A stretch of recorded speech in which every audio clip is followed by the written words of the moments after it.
welcome back to my channel again. So today is the 7th day for 30-day art challenge which I have taken. So today is going to be very simple. So anyone can paint, but main thing is work on your brush skills. So I'll explain a little bit about why I have chosen this and where do I use this. Stick around till the end. So but before that,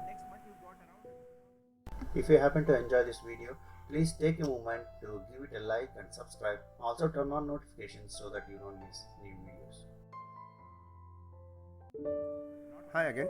So like I said, it's a very simple painting. You must have seen this type of paintings for so many other reasons. Maybe it's one thing is it's easy to paint, and the second is it's the brush work. So how you use your brush delicately so that you manage borders, because this is what I've seen most of the time. What happens is when you start up with painting, I'm not talking about intermediate or advanced painters, but the main thing is when you start off, getting control over your brush is very important. When I say getting control over your brush, is main thing is you're getting control over the edges of anything you paint. But this is a simple magnolia flower, and then the background is, I could have left it as white, but I've painted turquoise. But you might ask, where are the places that I might use this? I usually use this type of painting.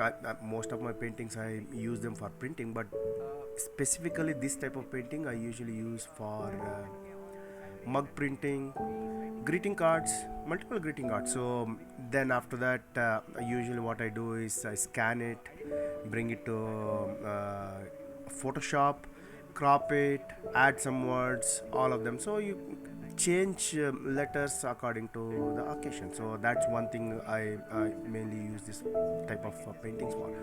Apart from that, you can actually use it for printing, or if you repeat, you can actually get it into patterns. But those things actually you have to do it in Photoshop. But just to give you an idea exactly where I'm going to use this type of paintings, is that you get an idea what to do with that. Just try it out, work on your brush work, and you can choose any other different flower, and make sure the color which I've used is not exactly straight away from turquoise, and then turquoise is a different color, and then mainly the pink, the primary color. So the combination that I've used is, so it is more appealing to your eyes. But when you bring it down to Photoshop, you can change certain colors and manipulate those things. So that's where I use this type of paintings, and then try it out and let me know how it turns out. I'll see you in the next video.